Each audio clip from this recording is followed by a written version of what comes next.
Acceptance of apologies. Jackie Spate's not here, so we'll put her apologies in case we need to. Minutes of the meeting of the 27th of March, are they agreed as a correct record, please? Move on. Thank you. Chair's announcements. Only one really, just to welcome Margaret. It's your first meeting of Cabinet. So welcome, Margaret. You've got a tough job in front of you, but I'm sure that you're up to doing it. Item 4, urgent items. There aren't any. Members' declaration of interest. Can I remind you all to declare both a verbal and a declaration in writing, should you need to do so.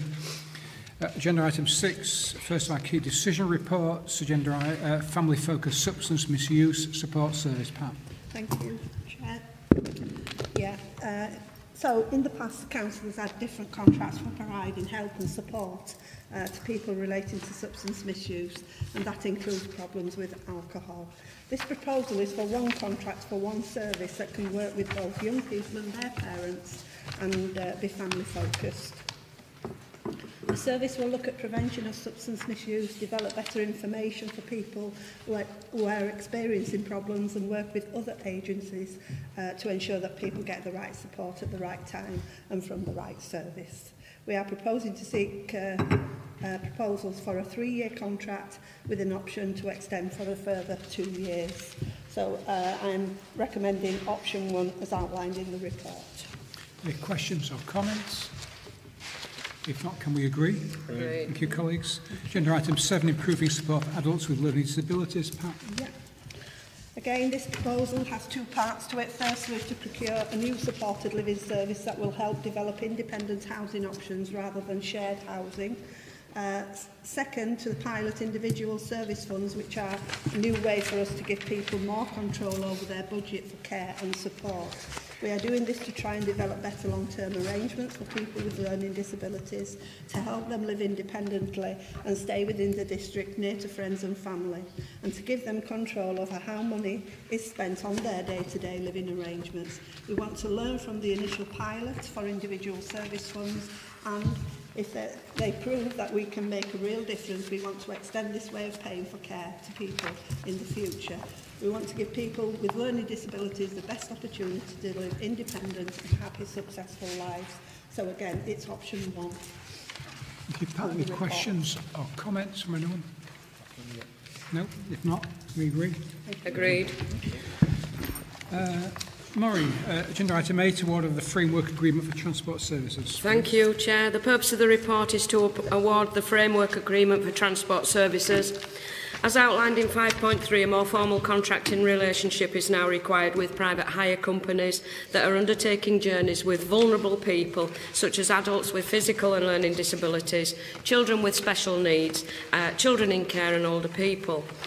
We have to enhance and manage the relevant levels of safeguarding insurance, vehicle standards and driver behaviour, as well as providing the Council with a mechanism for managing the private hire company's performance. The framework also has a second strand, and that is to provide transport for staff, patients and light goods between the 3 districts' hospitals.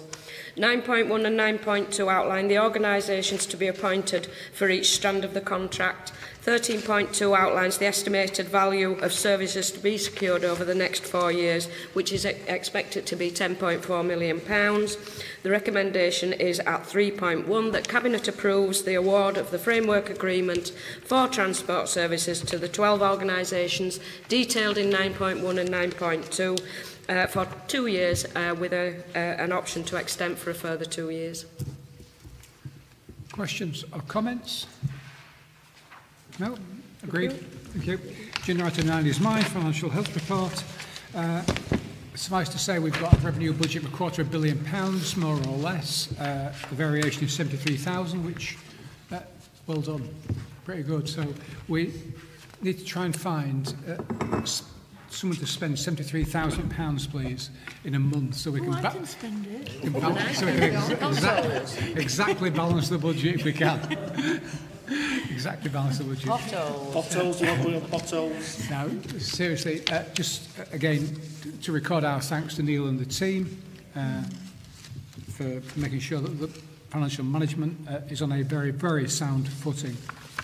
Any questions or comments? Happy to answer.